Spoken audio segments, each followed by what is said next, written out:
आप लोगों ने आर्यवर्त के भारत के नक्शे के बारे में अभी तो जो आप लोगों के सामने उपलब्ध होता है मैं यहाँ पर लगा देता हूँ, लेकिन आप में से जो कुछ विद्वान लोग होंगे आप कहेंगे कि इतना ही भारत नहीं था।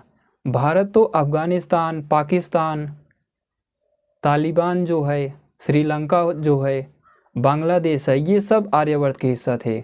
लेकिन मैं इससे भी एक कदम आगे बढ़ के कहता हूँ कि ये आर्यवर्त नहीं है। भगवान इक्ष्वाकु जिनके हम सभी वंशज हैं, वे करोड़ों साल पहले हुए थे। जो असुर वर्ग था, गंधर्व वर्ग था, बानर वर्ग था, ये लोग पहले पाताल में रहते थे।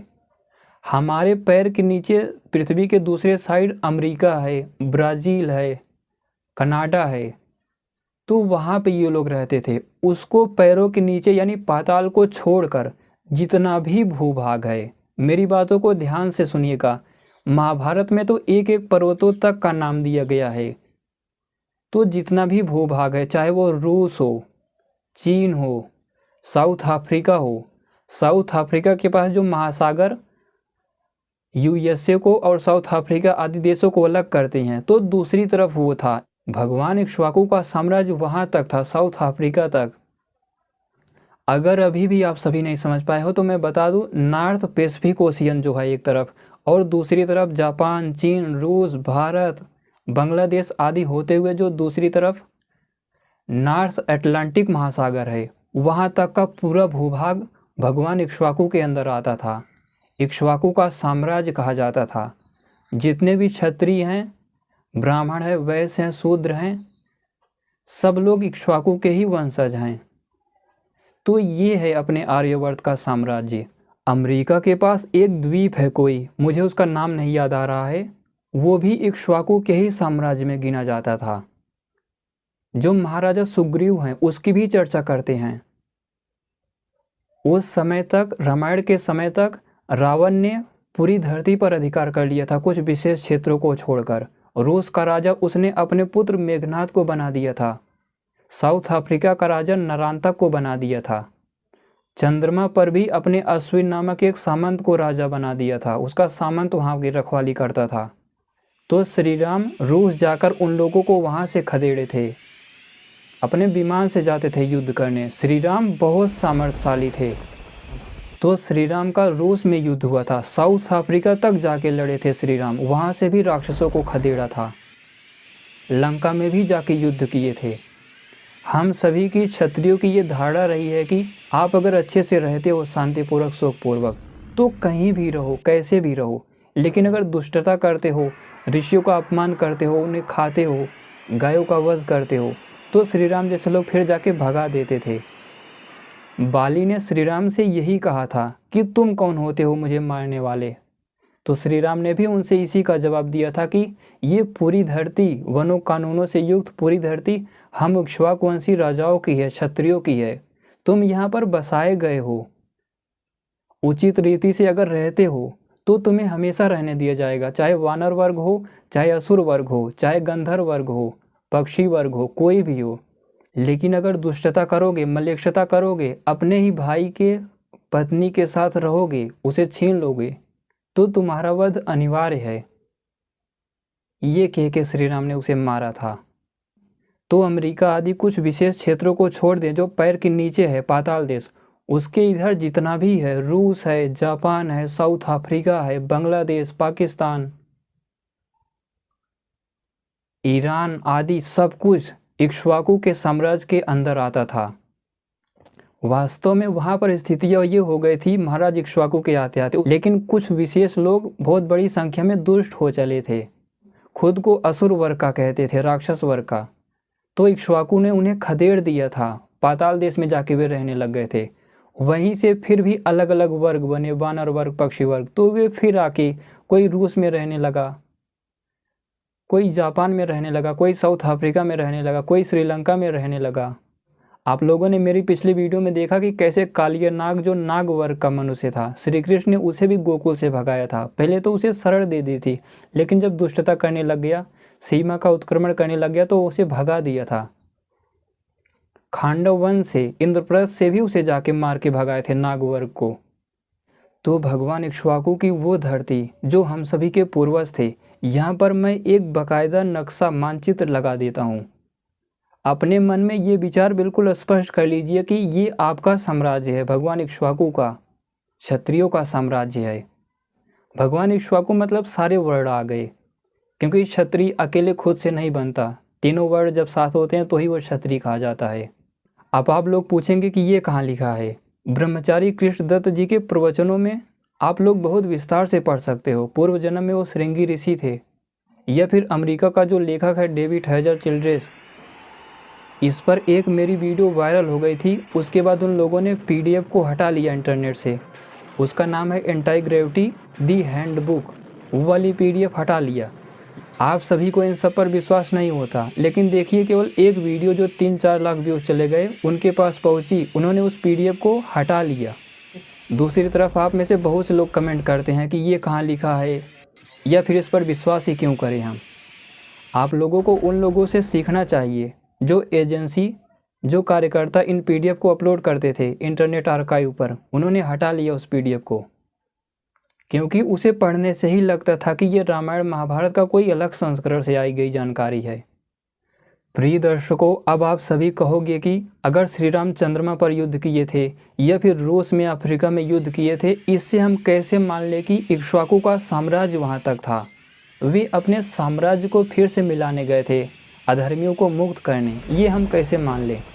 देखिए, मैं इस दृष्टि से नहीं बोल रहा हूँ कि श्री राम अफ्रीका में युद्ध करने गए थे तो अफ्रीका तक यहाँ का राज्य था। ये मैं महाभारत से बोल रहा हूँ। महाभारत का जो इक्ष्वाकु का साम्राज्य बताया जा रहा है, उसमें एक एक पहाड़, पर्वत, नदी, महासागर, समुद्र, सब कुछ बहुत विस्तार से जिक्र किया गया है, जो कि आज रूस में पाए जाते हैं, साउथ अफ्रीका में पाए जाते हैं। ये जो मैं नाम बोल रहा हूँ, एक कोई आइसलैंड है, यहाँ पर चित्र लगा दूंगा। महाभारत में पढ़ने से लगता है कि इसका भी जिक्र किया गया है, यानी ये भी आता था इन्हीं क्षेत्रों के अंतर्गत, क्योंकि जो राक्षस वर्ग था वो पहले से काफ़ी दुष्ट हो चुका था, इसीलिए उन्हें अमेरिका का भाग ही दिया गया था रहने के लिए। तो आप में से चाहे जो हो, ब्राह्मण हो, क्षत्रिय हो, वैश्य, शूद्र हो, आप लोगों को भगवान इक्ष्वाकु पर, श्री राम पर गर्व होना चाहिए। क्षत्रियों को तो विशेष रूप से होना चाहिए, और आगे अब संघर्ष भी करना चाहिए। सारे क्षत्रियों को तो विशेष रूप से होना चाहिए, क्योंकि पूरी पृथ्वी तो हाथ से निकल गई है। दूसरी तरफ कुछ ही दिनों में चंद्रमा भी हाथ से निकल जाएगा, मंगल ग्रह भी निकल जाएगा। अलग अलग सारे ग्रहों पर ये उद्योगपति हो गए, एलोन मस्क जैसे लोग, या फिर दूसरे देशों की सरकारें, ये सब अधिकार कर लेंगे, और हमारी प्राचीन वैज्ञानिक सभ्यता पूरी तरह मिट जाएगी। प्राचीन जो अस्त्र शस्त्र, विमान थे, तकनीकें थे, ये सब आध्यात्म के स्तर पर जाकर बनाए जाते थे। जिन वायु तत्वों की चर्चा भी ठीक से नहीं कर पाता विज्ञान, उनको वे लोग डिटेक्ट कर लेते थे। अंतरिक्ष की यूनिट को जानकर अदृश्य हो जाया करते थे। भगवान इक्ष्वाकु हो गए, महाराजा रघु हो गए, महर्षि वशिष्ठ हो गए, भगवान भृगु हो गए, भगवान विष्णु जी हो गए, श्री राम, श्री कृष्ण हो गए, भगवान हनुमान हो गए। ये सब अपने समय के सबसे बड़े वैज्ञानिक योद्धा हुआ करते थे, ऋषि हुआ करते थे, विद्वान हुआ करते थे। भगवान विश्वामित्र जी हो गए, भगवान अगस्त्य जी हो गए, महर्षि सरभंग जी हो गए। रामायण काल में जो भगवान श्री रामचंद्र थे, वो कोई सामान्य क्षत्रिय नहीं थे। उनके जितना बड़ा योद्धा आज तक कोई नहीं बन पाया। फिर से इक्ष्वाकु के साम्राज्य को उन्होंने अधर्म से विहीन कर दिया था। उसके बाद से आज तक कोई भी ऐसा नहीं कर पाया। भगवान श्री कृष्ण, अर्जुन आदि मिलकर काफ़ी हद तक किए। मुझे लगता है आप सभी को अब एकत्र हो जाना चाहिए, क्योंकि ये जैसे सनातन धर्म की समाप्ति का समय आ गया है। आप लोगों को इतिहास ही नहीं पता तो भिड़ोगे कैसे?